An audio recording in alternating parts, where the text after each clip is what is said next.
Welcome to History at the OK Corral. Don't forget to subscribe, hit the like button, and share this episode with a fellow history lover. And now, on to tonight's episode.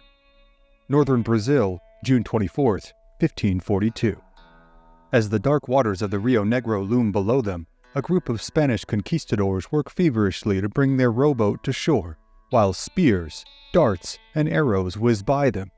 On shore, hundreds of native warriors line the banks, chanting, dancing, drumming, and launching projectiles of all kinds towards the Spaniards in an attempt to drive them back to their larger brigantines situated in the middle of the river. The conquistadors are under the command of Francisco De Orellana, a hard-driving, veteran Spanish soldier and commander who now exhorts his men to fight on amidst the onslaught. They are, to a man, drenched in sweat, with some wearing the traditional conquistador plated armor, and others adorned in cotton armor adopted from Hernan Cortez's men after their encounters with the Aztecs some 2 decades prior. They are also all weary from their travels thus far, having spent over a year now working their way down this mighty waterway. After having departed the main camp of Francisco Pizarro on December 26, 1541, on an expeditionary mission to explore and document the unknown territories of the river. Though these men are almost all experienced soldiers, none of them have experienced anything like the previous year of their lives. They have encountered countless exotic animals, seen natural wonders as yet unknown to European eyes, and encountered countless villages of peoples residing on and around the river. But, even in the early stages of the battle they are now engaged in, it is already clear that there is something different about this tribe of native people. As professional soldiers of the Spanish crown, they are well equipped with advanced weaponry of the time, with crossbows and arquebuses, a short, heavy predecessor to the musket, as well as rowboats, medical supplies, and provisions for their journey. But, in the humidity of the jungle, many of their foodstuffs have gone rancid, and many of the men have fallen victim to sickness brought on by parasites completely foreign to their bodies. At times, they have been forced to barter for food with native tribes. At times, they have found entire villages burned out and abandoned. At times, they have come across evidence of both brutal intertribal warfare and bloody ritualistic sacrifice carried out en masse on tribespeople of all ages. And, at times, they have cruelly mistreated and extorted native peoples in order to ascertain the supplies that they wanted or needed. With every passing day, at times seemingly every passing mile, these men have found themselves ensconced deeper and deeper into a reality that they know little about and scarcely understand at all. Though they had thought themselves relatively immune to surprises after many months on the river, 3 weeks earlier, on June 5th, Orellana and his men had come upon a village that truly confounded them. After coming ashore and meeting with the local people, with whom they were able to negotiate amicable trades, the Spaniards found themselves equal parts awestruck and befuddled by the curious sights that abounded within the village. In the middle of a large public square at the center of the village, they found a large wooden carving, depicting a large city ensconced behind high walls, complete with gates, turrets, and windows. The carving of the city was situated between 2 large statues of jaguars, set facing each other. The artwork rested on the paws of the carved animals, with a gap left at the bottom through which to pour their ceremonial drink, a fermented, slightly alcoholic beverage known as chicha, as an offering to the seemingly giant, seemingly female characters depicted within the city on the statue. The Spanish first assumed them to be fictitious, imaginative depictions, possibly of some foreign deity they were not familiar with. But, when questioned, the people of the village insisted that these figures were indeed flesh and blood human beings, who ruled from a mighty kingdom spanning many miles along the river. Further into the village, Orellana and his men found a large ceremonial house, inside of which were many more carvings, as well as large amounts of the colorful macaw feathers the rulers of this kingdom were said to demand as tribute from the people. Though they remained relatively incredulous, Orellana and his men did not dismiss these people outright. They all knew that Hernan Cortez had reported encountering little people and albino people in his initial interactions with the Aztecs in their capital city of Tenochtitlan, and thus believed that there was at least some possibility that these native people were telling the truth. Many, including Orellana, were also familiar with the ancient Greek tales of what they called the Amazons, giant warriors who, in extremely rare circumstances for the ancient world, were female. Still, many among the Spanish chalked the depictions and accounts up as, if not mere fantasy, exaggerations of the imaginations of peoples they believed to be ignorant and uncivilized. But even the most stalwart of skeptics among them begin to question whether or not there might be some truth to the natives' claims when they found a similar carving and heard similar accounts from the next village they encountered heading up the river a few days later. As Orellana and his fellow Spaniards continued eastward, they found the jungle to be thicker, the water of the river to be seemingly darker in color, and their reception from the native tribes to be less and less cordial. Although encounters with the native tribes they had encountered thus far had oftentimes been less than peaceful, the men aboard the brigantines had, for the most part, felt a definitive sense of safety and self-assurance from their unrivaled technology, training, and weaponry. But in the past few days, it had seemed as though the crowds of native peoples that lined the banks of the river were increasing in number and becoming more and more visibly incensed at their presence. And, though they remained confident in their ability to defend themselves as they moved further downriver, a pall of doubt had begun to creep over the group, infecting seemingly all but Orellana himself, who did not have the luxury of expressing any such feelings had he experienced them.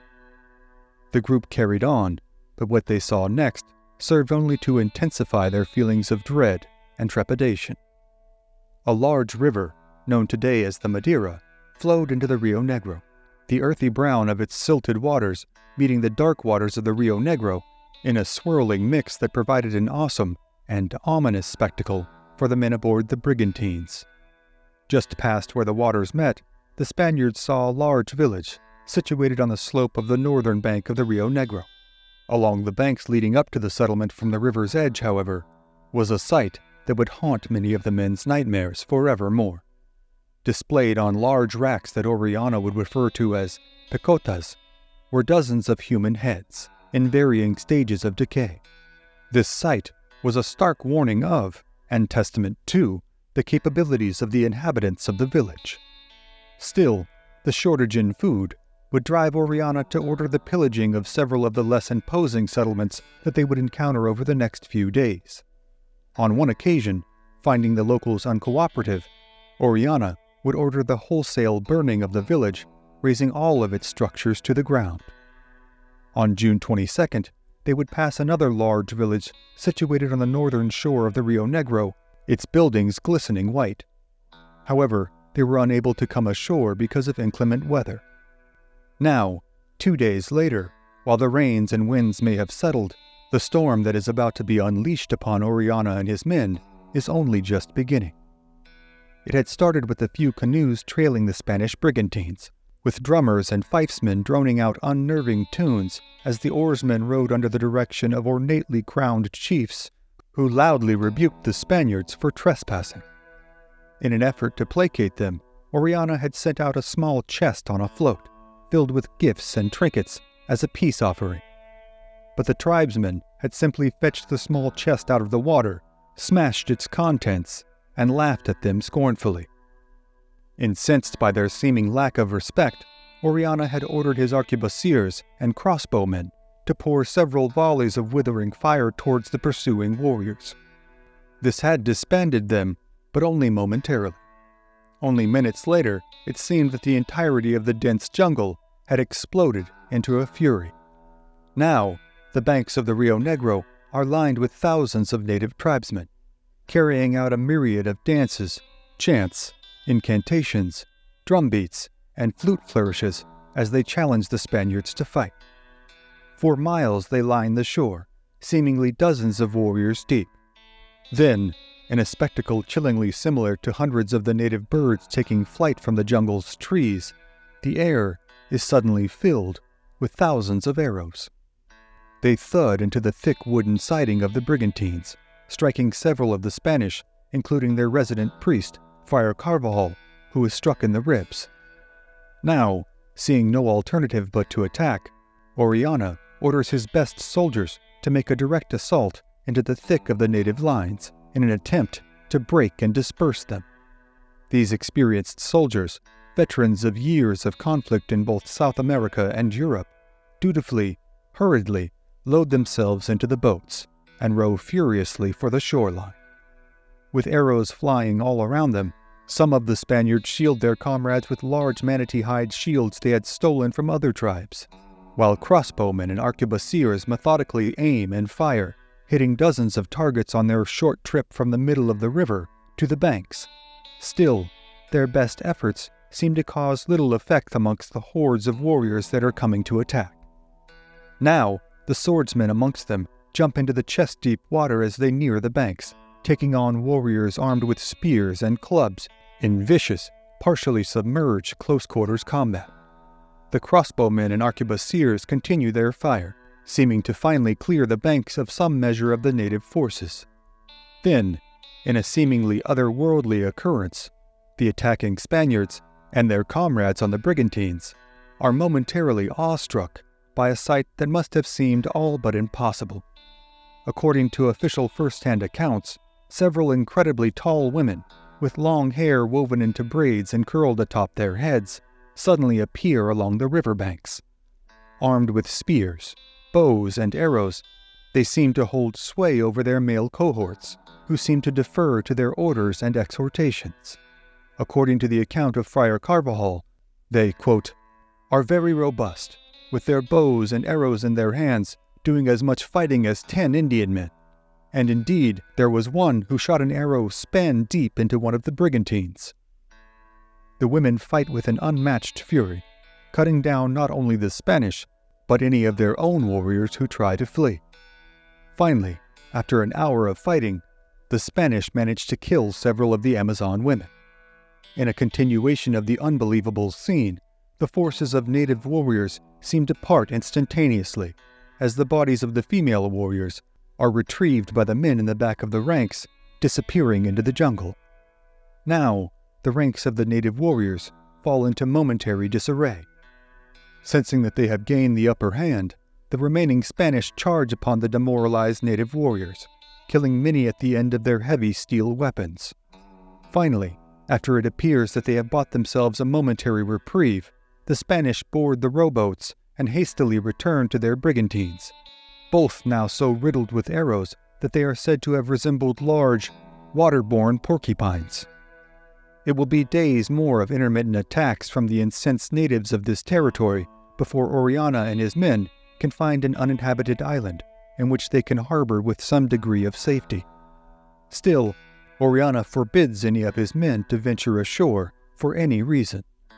Thus, the injured and battle-weary men are forced to sleep amongst the filth and gore accumulated in the previous day's fighting. Still, many of them are fast asleep. Orellana is not among them, as he finds no peace of mind in this dangerous territory, and will take little rest for several days to come.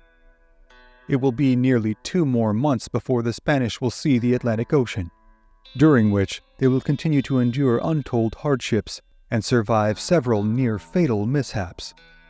Orellana will ultimately survive and return to Spain in order to seek Prince Philip II's official endorsement for a governorship in the, quote, new lands he hoped to claim for Spain. He was, in fact, able to secure this endorsement and would return to the Rio Negro, now known as the Amazon River, on a second expedition in 1545.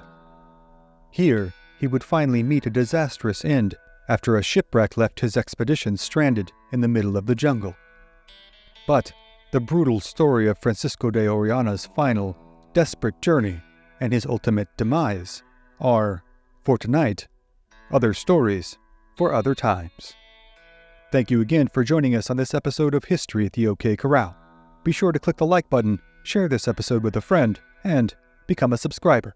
Also, if you'd like to support our work and gain early access to episodes, as well as ad-free viewing, you can become a member of this channel by clicking on the Join button below. Thank you again for watching, and we'll see you next time on History at the OK Corral, home of history's greatest shootouts and showdowns.